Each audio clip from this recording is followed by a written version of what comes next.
Today we'll be talking about an IEM that is, well, a mixed bag. It is from a company that is from Hong Kong and it was sent on tour in India. Gadget God or the Gadget Generations is hosting this tour, and everyone in the tour had a love and hate relationship with this. Most of them liked this set a lot, and few of them, including me, wasn't so fond of it.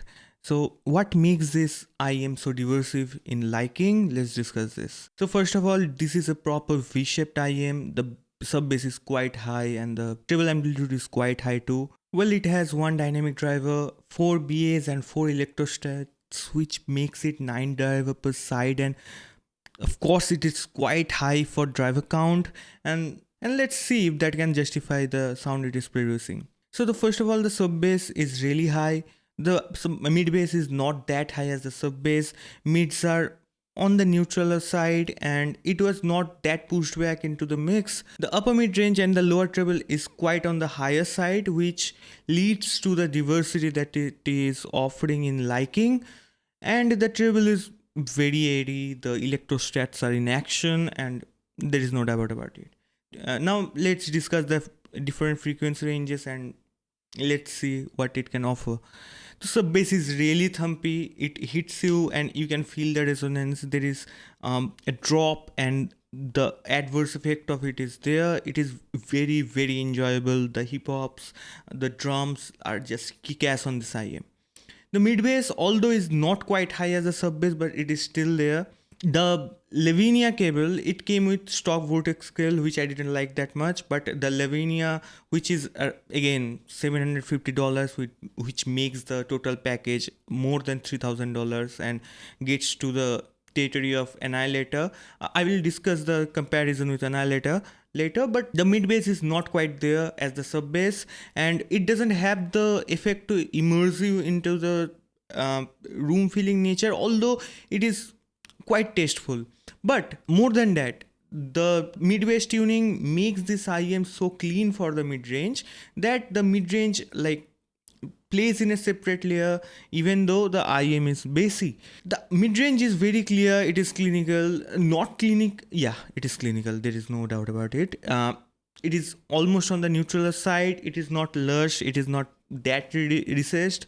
Of course, if the bass amplitude is high, the mids are going to be a bit of recessed for how vibrations work. Although the upper half of the lower mid range, which is around 500-600 hertz, can feel a bit recessed in the mix, which I won't say that it takes away from the music, but it doesn't allow me to involve myself into the music a lot. But it's a V-shaped IM and mids are going to be tuned like that, so it's not a problem, but it's my issue with the V-shaped signature, not the IEM itself. If you like that signature, this is pretty normal for you. Now there is no 1 kilohertz dip in the IEM that creates the massive soundstage that it is having. It's a pretty great sounding IEM in terms of soundstage and take, and it's incredible on the level of the higher side of tutorials. So it is not that much recession into the 1 to 1.5 kilohertz, but you can feel the recession in the the pinna region here and there, which makes it a bit of inconsistent for me. Although it is not a big of an issue for me as it is in the lower treble or the upper treble. The treble on this IEM is kinda, I would say, feels inconsistent. So if you know me and you are following this channel, you would have known that I have a peak in my HRTF around 5 to 6 kilohertz region. So anything that amplifies that region in the IEM always makes that IEM break for me.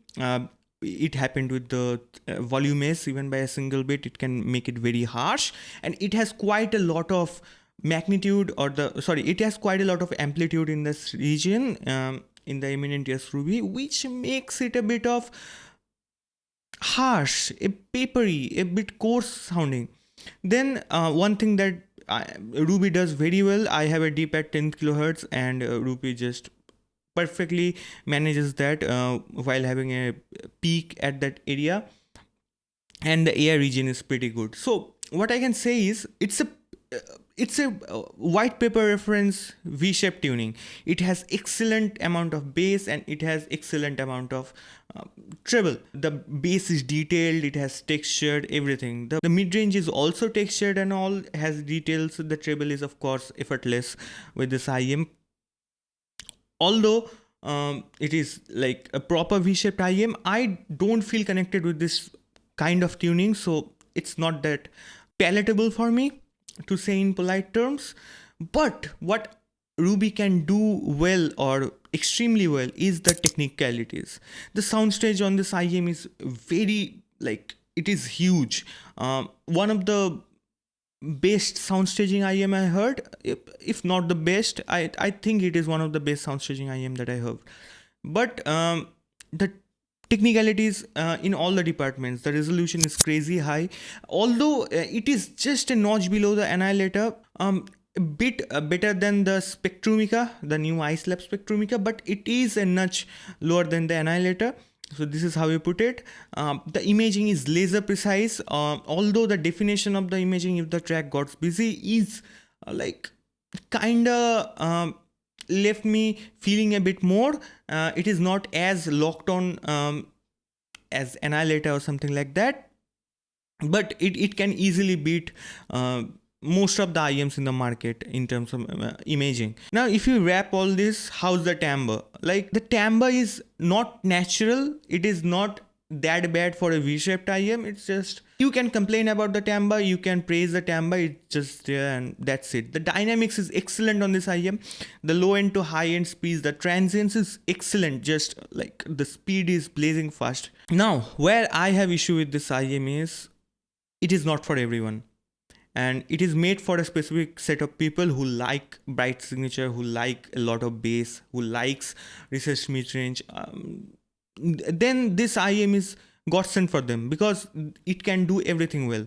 But if you are expecting an IEM that can do V-shape well while having all the naturalness that an IEM should have in the first place in its fundamental tuning, it will not provide you that. Although the tech is excellent again. The worst part about this IEM was the power delivery. Like, this IEM needs a lots and lots of power. I tried to play it with DX180. I tried to play it with a lot of dongle decks, and the thing where it sounded the best is my desktop stack, the JDS Atom 2 and Rose Techniques RT5000. It sounded the best with that stack, but on portable it was a bit of an issue for me. But you know, if you are paying $3,000 for an IEM, you would have $3,000 of dApps and all. There's no question about it. So ending this here, how does this compare to Annihilator or something like that? I would say Annihilator and Ruby kinda aims for same thing, but they delivers different thing. Annihilator is not as sub-bassy as the Ruby, while Ruby is like ethereal in the sub-bass. The mid-bass, although is broader in Ruby, definition is higher, the sustain is a lot higher. The mids though, I would prefer Annihilator 2 because without the Lavinia cable, the mid-range on Ruby is pretty bad, but with Lavinia cable, the mid-range gets a lot of boost. For treble, there is no competition. For me, Annihilator beats everything out of the water.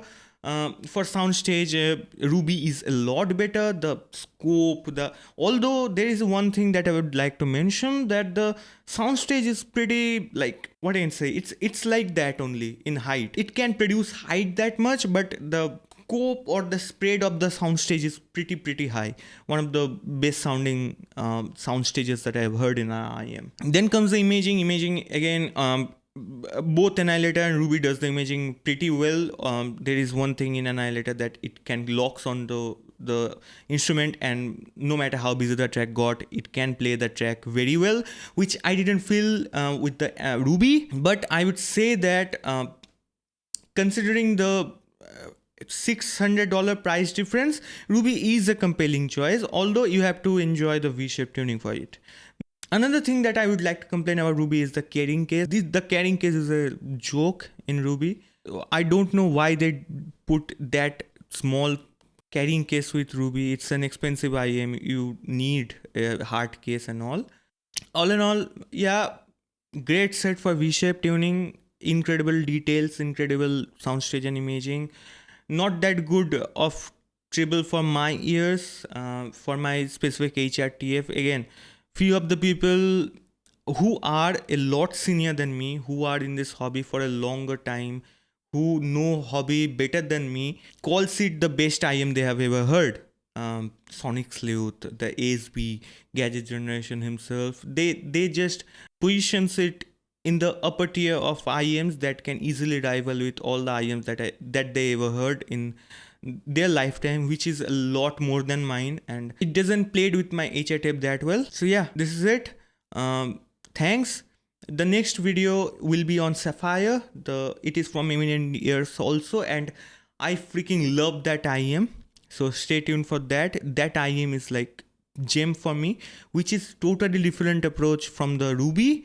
And yeah, stay tuned for the next update.